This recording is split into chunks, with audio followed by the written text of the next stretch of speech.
ಭಾರತೀಯ ಜನತಾ ಪಕ್ಷ ಹೊರಗೆ ನಾನು ದಬ್ಬತಕ್ಕಂಥ ಸಂದರ್ಭದೊಳಗ ಜೆಡಿಎಸ್ ಹೋಗಬೇಕು ಅಥವಾ ಪಕ್ಷೇತರಾಗಿ ನಿಲ್ಲಬೇಕು ಅಂತೇಳಿ ನಾನು ಚಿಂತನೆಯನ್ನು ಪ್ರಾರಂಭ ಮಾಡಿದಾಗ ಮೊಟ್ಟ ಮೊದಲು ಕರೆ ಮಾಡಿದವರು ಯಾರಂತಂದ್ರೆ ಎಂ.ಬಿ. ಪಾಟೀಲ್.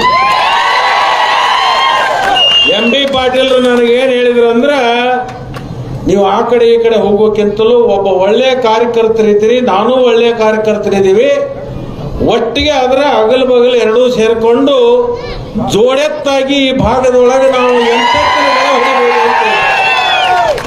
ನನಗ ಮೊದಲೇ ಪ್ರೇರಣೆ ಕೊಟ್ಟಿರ್ತಕ್ಕಂಥವ್ರು ಎಂ.ಬಿ. ಪಾಟೀಲ್. ಆಮೇಲೆ ನಾವು ಬೆಂಗಳೂರಿಗೆ ಹೋದ್ವಿ.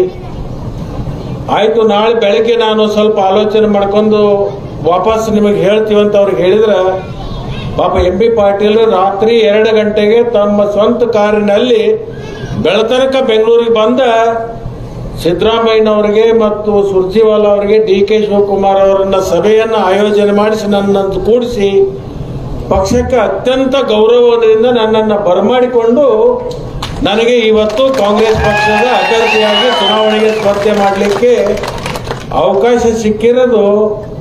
ಅದರಲ್ಲಿ ಶಿವಪಾಲ ಯಾರಪ್ಪ ಅಂತಂದ್ರೆ ಎಂ.ಬಿ. ಪಾಟೀಲ್. ನಾನು ಮೊನ್ನೆ ಅವರಿಗೆ ಫೋನ್ ಮಾಡಿ ಹೇಳಿದೆ, ಗೌಡ್ರ ನೀವೊಂದ್ಸಲ ನಮ್ಮ ಇದ್ರ ಭಾಗದಲ್ಲಿ ಕೊಟ್ಟಲಿಗಿ ಭಾಗದಾಗ ಬರಬೇಕು, ನಾನು ಒಂದು 2 ಕಡೆ ನಿಮ್ಮ ಕಡೆ ಬರ್ತೀನಿ.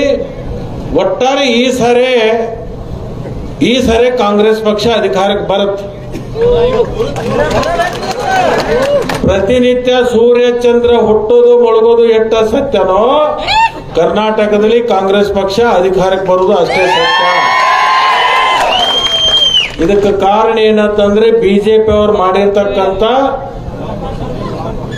ಇವತ್ತಿನ ದಿನಮಾನದಲ್ಲಿ ನಡವಳಿಕೆಗಳು.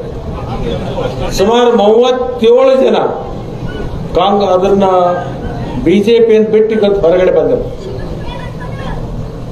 ಅದಕ್ಕೆ ಬಿಜೆಪಿ ಅವರಿಗೆ ನಾನೊಂದು ಮಾತನ್ನು ಹೇಳಲಿಕ್ಕೆ ಬಯಸ್ತೇನೆ. ನಿಮಗೆ ಬಹುತೇಕ ವಿನಾಶಕಾಲೀನ ವಿಪರೀತ ಬುದ್ಧಿ ಅಂತ ಏನು ಹೇಳ್ತಾರಲ್ಲ, ನಿಮ್ಮ ಹಾಳಾಗೋ ಕಾಲಕ್ಕೆ ಇಂಥ ವಿಪರೀತ ಬುದ್ಧಿಗಳು ಬಂದ ಆ ಪಕ್ಷದ ಬಾಗಿಲವನ್ನು ಮುಚ್ಚುವಂತ ಕೆಲಸ ನೀವೆಲ್ಲರೂ ಮಾಡಕ್ ಹತ್ತೀರಿ.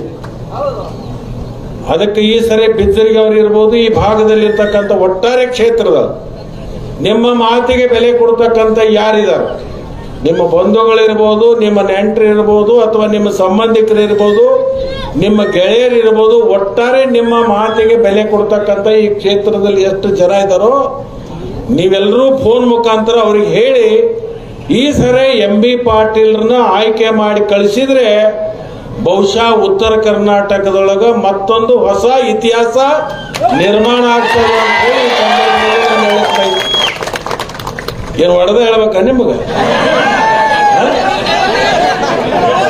ಒಡೆದ ಹೇಳಲ್ಲ ನಾನು, ಅದ್ರದ್ದು ಅವಶ್ಯಕತೆನೂ ಇಲ್ಲ. ಅದು ಆದ್ರೆ ಇದು ಬಬಲಾದೇವ್ರ ವಚನ ಇದ್ದಂಗೆ, ಅದು ತಿಳಿಯಂಗಿಲ್ಲ, ಆಗೋದು ತಪ್ಪಂಗಿಲ್ಲ. ಆ ಕೆಲಸ ಇವತ್ತು ನೀವು ಮಾಡಬೇಕು. ಆ ವಿಶ್ವಾಸದಿಂದನೇ ಇವತ್ತು ನಾನು ಬೆಚ್ಚರಿಗೆ ಬಂದಿದ್ದೆ. ಆ ವಿಶ್ವಾಸದಿಂದನೇ ಬೆಚ್ಚರಿಗೆ ಬಂದಿದ್ದೀನಿ. ನೀವು ಅರ್ಥ ಮಾಡ್ಕೋಬೇಕು. ಲಕ್ಷ್ಮಣ ಸವದಿ ಯಾವುದೇ ಒಂದು ಊರಿಗೆ ಹೋಗ್ಬೇಕಾದ್ರ 100 ಬಾರಿ ವಿಚಾರ ಮಾಡಿ ಆ ಊರಿಗೆ ಹೋಗ್ತೀನಿ. ನನಗೆ ವಿಶ್ವಾಸ ಇದೆ. ಬರೀ ಬಿಜ್ಜರಿಗೆಲ್ಲ ಈ ಭಾಗದಲ್ಲಿ ಇರ್ತಕ್ಕಂಥ ಎಲ್ರಿಗೂ ನೀವು ಸೂಚನೆಯನ್ನು ಕೊಡಬೇಕು. ಎಂ.ಬಿ. ಪಾಟೀಲ್ರನ್ನ ಅತ್ಯಂತ ಹೆಚ್ಚು ಮತಗಳಿಂದ ಅವ್ರ ಇಡೀ ರಾಜಕೀಯ ಜೀವನದೊಳಗೆ ಇಷ್ಟು ಲೀಡ್ ಆಗಿರಬಾರ್ದು ಅಂತ ಲೀಡ್ ಹಾಕಿಕೊಟ್ರೆ ಅದೇನು ನಮಗೆ ಮುಂದೆ ಕಾಣಕತ್ತೈತಲ್ಲ, ಅದು ಖಂಡಿತವಾಗಿಯೂ ಕೂಡ ಯಶಸ್ವಿ ಆಗ್ತದ ಅಂತಕ್ಕಂಥದ್ದು